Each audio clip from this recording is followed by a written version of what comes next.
Hello जी, welcome करते हैं आपको आज के व्लॉग में। और आप देख रहे हैं कि ये बस है। बस में कुछ पीछे से चेहरे नज़र आ रहे हैं, मतलब कि उनकी बैक साइड नज़र आ रही है। और मैं इस बस में क्या कर रही हूँ, तो बेसिकली ये है मेरी यूनिवर्सिटी की बस। जैसे कि मैंने पिछले व्लॉग में बताया था कि मेरी यूनिवर्सिटी में सिर्फ रह गए हैं 2 दिन बाकी, और हम इन 2 दिन जाएंगे यूनिवर्सिटी जलालत प्रोमैक्स एक्सपीरियंस करने के लिए। आज हमारा है सेकेंड लास्ट डे। और गौर से देखें इस बस को, ये वही बस है कि 4 साल इस बस में मैंने इतना सफ़र किया, इतना सफ़र किया जा सकता था। फिर भी एक छोटी सी जान से कितना सफर किया जा सकता था। तो लेट्स गो जी। और ये है हमारे रास्ते में एक बहुत ही प्यारी सी जगह, जरावी विच पानी कोई ना, रावी नहीं है, ये है चनाब। इस चनाब से गुजरकर हम एंटर होते हैं यूनिवर्सिटी ऑफ गुजरात। ये हरी भरी यूनिवर्सिटी, लोगों से बड़ी यूनिवर्सिटी आज आपको आएगी खाली नजर, क्योंकि जनाब यूनिवर्सिटी में सेमेस्टर ब्रेक चल रहा है और हमारा आखिरी वक्त चल रहा है, यानी हमारी आखिरी दिन चल रहे हैं। तो ये यूनिवर्सिटी इस तरह हमें अलविदा कह रही है, बहुत ही गमगीन अंदाज में। और ये है यूनिवर्सिटी ऑफ गुजरात का गोल चक्कर। यार इसकी एक हिस्ट्री थी इस गोल चक्कर की, लेकिन मुझे भूल गई। अगर आप में से किसी को याद है तो प्लीज कमेंट सेक्शन में बता दीजिए। और जी जनाब, ये है हमारे डिपार्टमेंट। आई स्टिल रिमेंबर जब मैं यहाँ पे आई थी तो बहुत सारी चीजें सोची हुई थी कि मैं ये करना, मैंने वो करना, मैंने ऐसे करना, मैं वैसे कर लूंगी, ये हो जाएगा, वो हो जाएगा। एज अ फ्रेशर जो बहुत सारी चीजें बंदा सोचता है,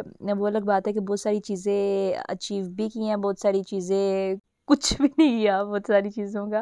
तो ये है स्टोरी, और मुझे लगता है हर किसी की ये स्टोरी होती है। ये सोचते बहुत कुछ है लेकिन होता कुछ कुछ है। और जनाब यूनिवर्सिटी एंटर होते सारी हम लोग आ गए हैं यूनिवर्सिटी की सड़कों पर। हमें यूनिवर्सिटी वालों ने नहीं निकाला, हम अपनी मर्जी से निकले हैं। सीन कुछ ऐसा बना था कि हमने सोचा कि यार आज सेकंड लास्ट डे, क्यों ना सेकंड लास्ट डे को स्पेशल बनाया जाए केएफसी खा के। तो जिंदगी में पहली दफा हम चारों ने पकड़ा है रिक्शा और हम लोगों ने बंक किया है यूनिवर्सिटी से, और हम लोग पहुंच गए केएफसी खाने के बाद, पेट भरने के बाद हम वापस लौटे अपनी यूनिवर्सिटी में। और यहाँ अंकल जी फुल स्वैग के साथ रिक्शे चला रहे हैं। स्वैग और स्पीड की वजह एक ये है कि हमने अंकल जी को कहा था कि अंकल जी 3 बजे तक हमें यूनिवर्सिटी पहुंचा दीजिएगा, क्योंकि 4 बजे तक हमारी यूनिवर्सिटी की बसेस निकल जाती है। लेकिन फिर हमें याद आया कि यार सब कुछ खा लिया, कुछ मीठा खा लिया जाए। फिर हमें बोल दिया कि 3 बजे यूनिवर्सिटी लगनी है या 3 बजे बसेस निकल जानी है। हमने वहां पर खड़े होके खाई जनाब आइसक्रीम, जो कि बहुत टेस्टी थी।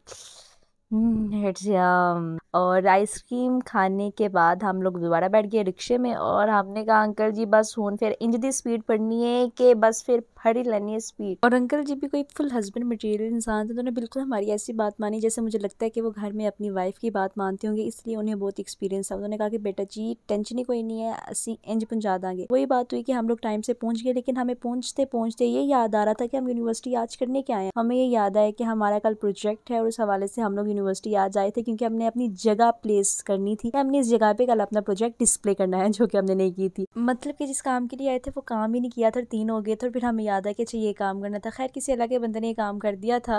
जगह बुक हो गया, ये वाली ताल्लुक की और ये वाली हमारी।